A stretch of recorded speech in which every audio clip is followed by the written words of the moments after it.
Welcome back to Mr. Post Frame. I just pulled onto the road that the cabin is on in Missouri. I got my tool trailer that I loaded up yesterday with the hydronic heating system and all my tools. I'm sure I forgot something. So today's goal is to get everything mounted on the wall, figure out what I need from the store, probably make a run to Menards.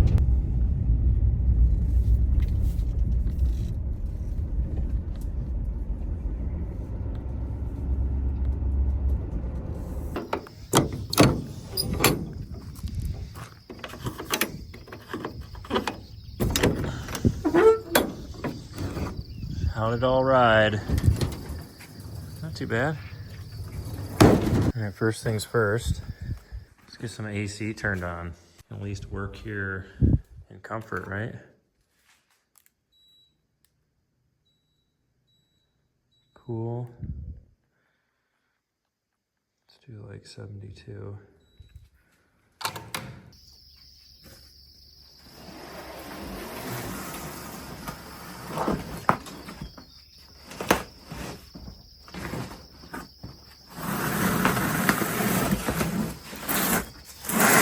Sent me a couple hats.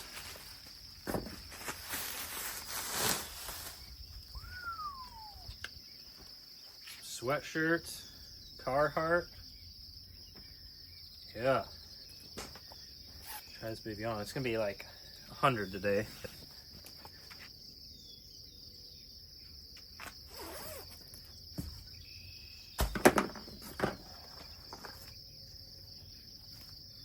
Oh yeah, fits perfect.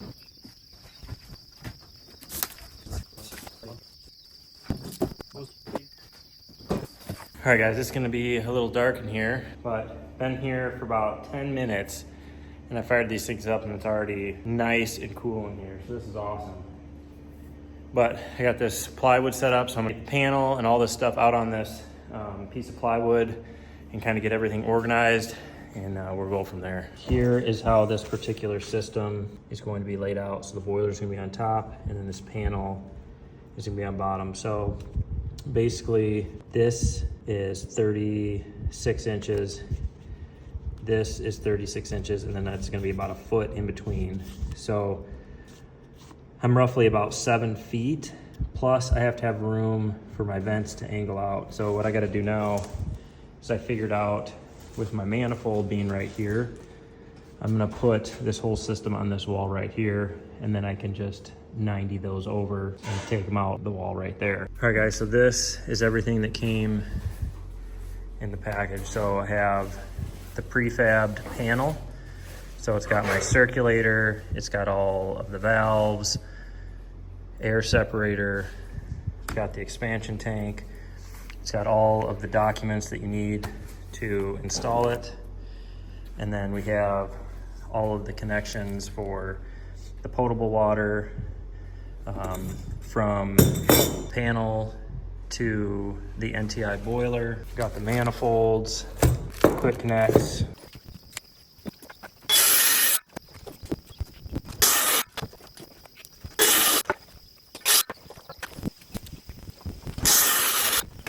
We're gonna go ahead and paint this all first because it's not easy or next to impossible to paint after. So we got that all up. That's gonna be return, this is supply.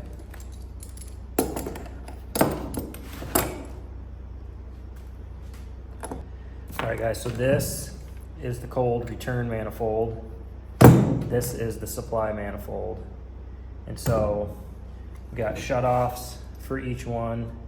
And then we have quick connect. These will screw in and be quick connect 1-inch PEX fittings that will go on here and then up on the control board. So then I just have to run 1-inch PEX from the manifold up to the panel.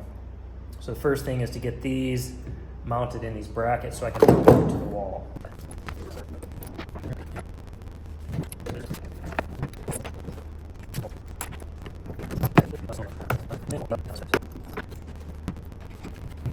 So here it is all together. So now we can take it up there, put it on the wall where I want it, put bolts in here, make sure it's level, and then we can hook all of our supply lines up and our return lines up. All right, it has been so long, probably like what, 6-7 years? Probably. Since I put these in, that I have no idea which ones are which. So I got an air compressor. I don't have an air chuck, but I did find this in my trailer. So I can put air through one hose and see where it comes out. I'm assuming they're in pairs like I've always done. Oh, you know what? I wonder if I had them labeled. Sure did. Look at that. I labeled them all, Dad. Must have known it was going to take me 5 years. 7 years, whatever it is. I want to get the maximum height out of this, so I'm going to see which one's short. These are pairs. So I'm going to use the second ones as the return. That's the max height I'm going to get out of this. It's not bad. So these manifolds, you can see the pecs will go over this right here, this piece, and there's two little rubber O-rings.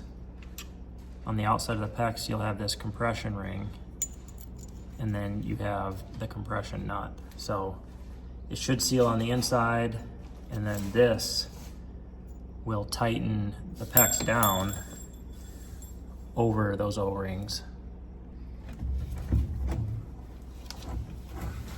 I should need to start with the supplies, really.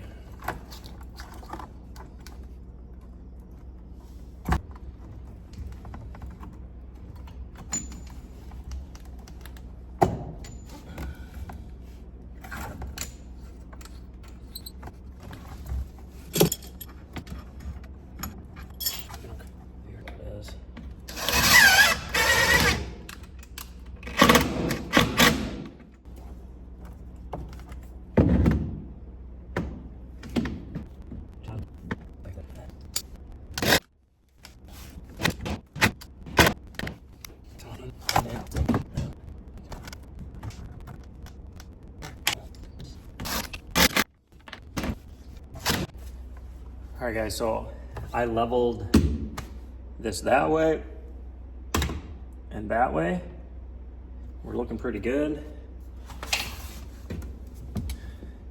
Now I'm going to get all of these hooked up. So I cut it to length, slide the nut on, then the crimp ring.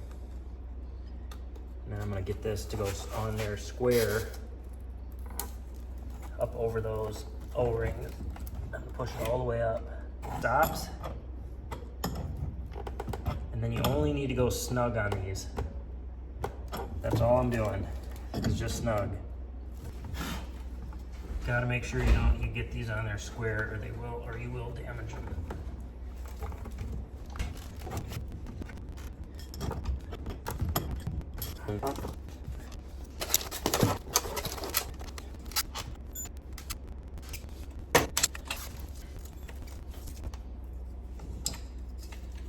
So you can also pull this piece out, put that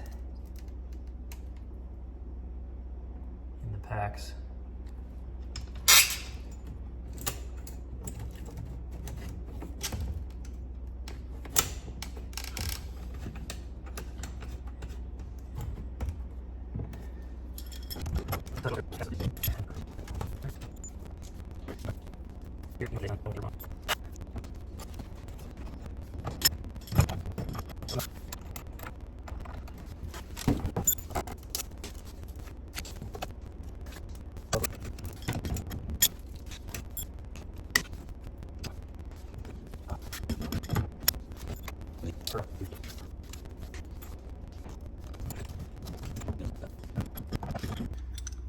All right, so here we have the shutoff valves. So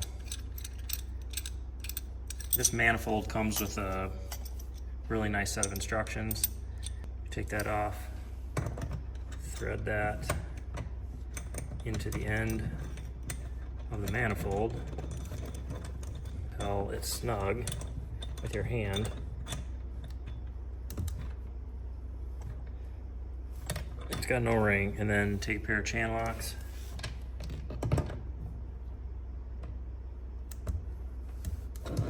and just snug it. Ball valves closed when it's perpendicular, and when it's parallel, it's open. So now we're going to connect that. That's got an O-ring in there as well.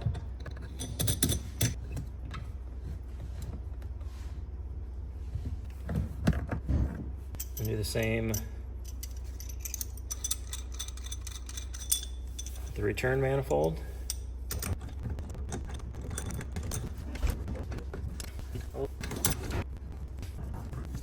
All right, so I figured out that the top of my boiler bracket, this is the bracket that the boiler mounts to, has to be at 85 inches.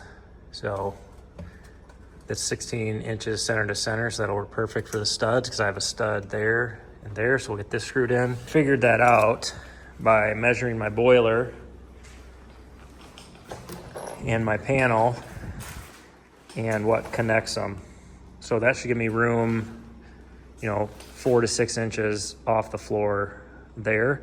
And then it should give me plenty of room to run my venting off the top because I need 14 inches at the top, which I'll have. All right, let's see if I hit the stud.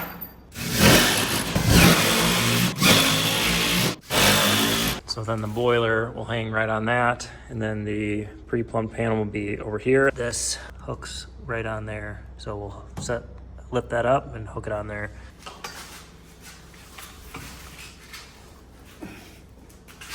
I'll drop this because this is probably the most expensive part of the whole system. Oh shoot, that's great. Oh, you see the hook? Huh? Yeah. One. All right, I got underneath it, okay? So I got that. Just get it above the bracket. Am I above it? Huh? Yeah, you gonna talk to me? Yes. This one is. Is mine? I can't see that side. I think it is. Which way do I need to go? It's gonna come back. Go. That was not very great communication.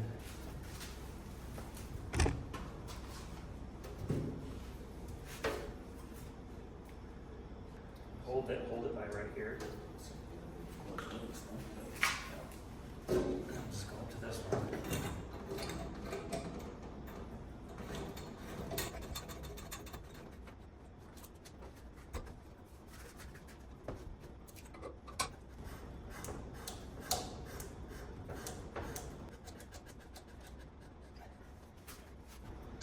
Want that coming down on you?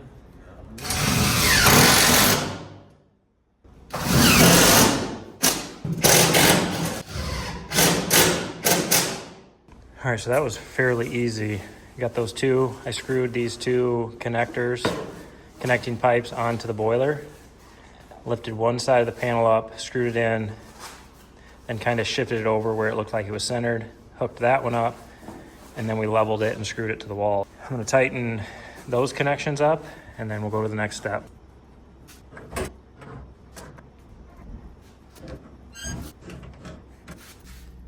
right, so we got these. They're push fittings, hook on to our panel, and then 1-inch PEX will go down to our manifolds.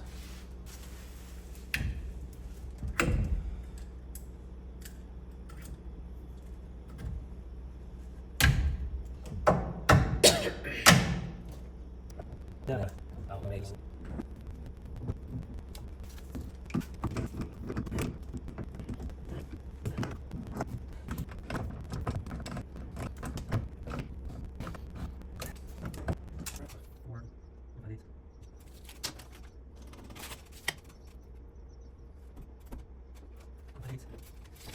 Setting down.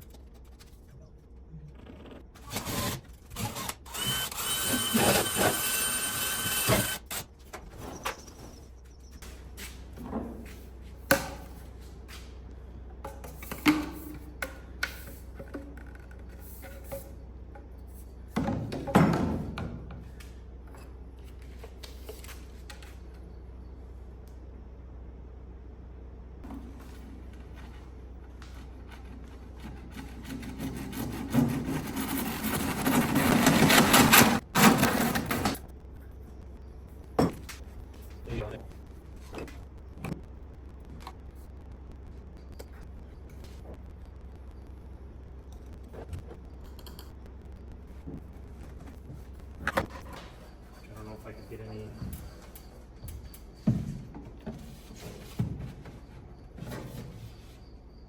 Alright, so I just put 3 to 2 inch reducers on those. I'm well within the feet allowed to use 2 inch, so that's what I'm using.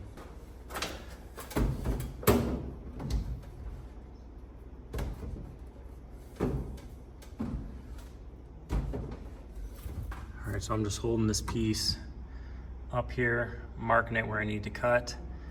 I'm gonna give myself a little leeway to push that way, and then push this in, because I think it'll be kind of difficult to get these all lined up if I don't do that. All right, so I have that dry fitted. I'm gonna come off 45, 90, 90. This is the intake, so that'll be just fine. All right, I've got this all dry fitted together. I'm going to take my pencil, come this way a little bit, there we go. And I just mark everything. So I know how far I'm supposed to be in when I glue it together.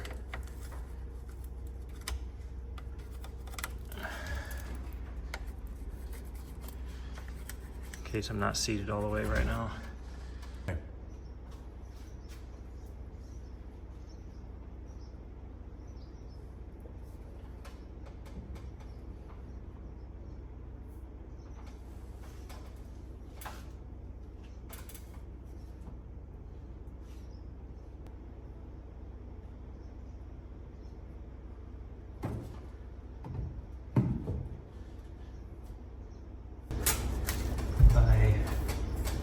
Put a line right there and right there, and mark those up.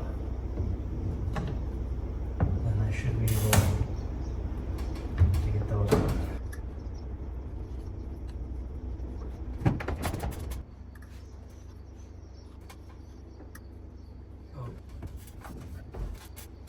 All right, we got it all glued together. So I just got to take care of the outside part, sealed up. Another step done. It's one of my least favorite parts is right there. All right, I got the vent in. Of course, landed right on a rib, but that really doesn't matter for these round vents because you just seal around the edges of them. That's what it looks like here on the inside. All right, so the next step here is to connect the supply and return to my supply and return down there. And I'm going to use these Watts push fittings. And I know there's gonna be some people that are like, oh, those are gonna leak, but I literally have never had one of these leak. Hopefully that doesn't jinx me on this, but these are super easy to use. I mean, you could do crimp fittings. These are more expensive, obviously, than crimp fittings, but makes it quick and easy. All right, so with these fittings, you have a bushing that goes inside the pipe, and then the fitting just gets pushed over that. So push it on there, and then there is a locking clip that slides on there. Now if you wanted to take this off, you take that C-clamp off, and then you just pull this in and it'll pull off. So not super difficult.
is stiff. It needs to be curved the other way.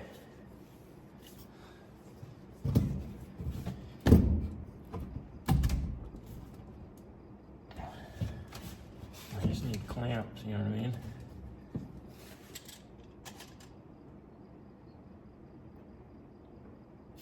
Inches.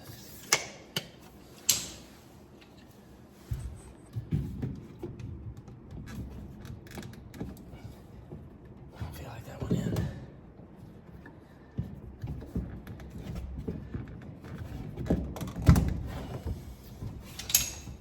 There it goes.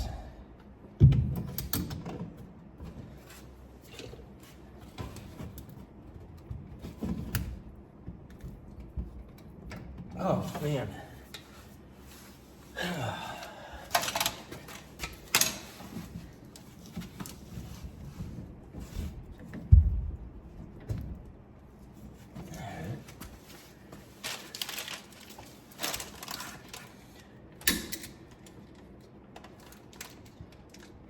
We'll just have to get clamps to get that all straightened up. All right, so we made some spacers so that we can get this all secured. We painted them black so they're out drying. So now I unhooked this because I forgot to put the temperature pressure gauge in.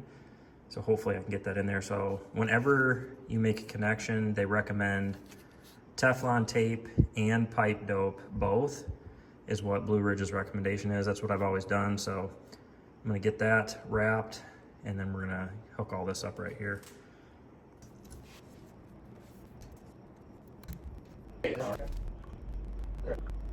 Yeah.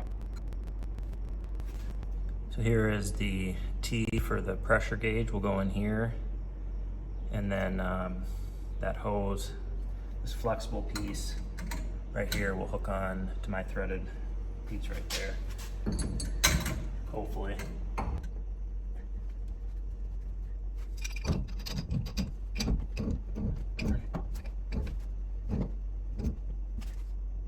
So this is the gauge. It'll do pressure and temperature, and it will go right into that spot right there. Perfect.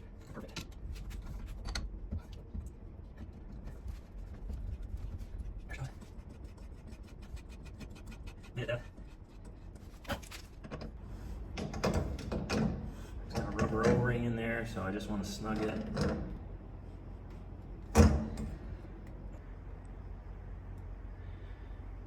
Pipes over there. So connection here, I'll get my gauge in there, and then we have, this is all the potable water heating stuff. So there's my inlet, there's my exit. So we'll get that dealt with here in a little bit.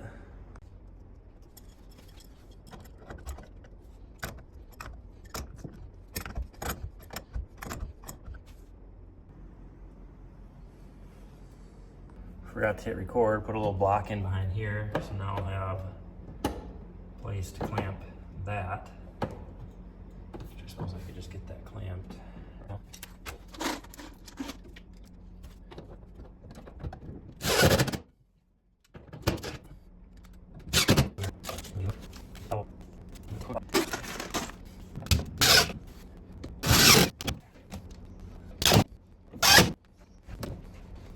All right, go ahead. Yep. Go ahead with the other one. Yep. All right, guys, that's gonna be a wrap on the first video in this radiant heat installation series. This system was made by Blue Ridge Company. They specialize in radiant heat systems. The link for them is in the description for a form that you can fill out. But in the next videos, we have to do all of the electrical work, run the gas lines, and then we have to finish up the connection of the potable water. I had to run to the store to get some more fittings. So far, I've been super impressed with the system. I've had to do no soldering or anything like that, which is amazing. Hopefully you guys will come back to watch the remaining videos in this series. As always, we appreciate you watching. If you haven't already, hit that like button, hit that subscribe button, share with your friends, and don't stop dreaming.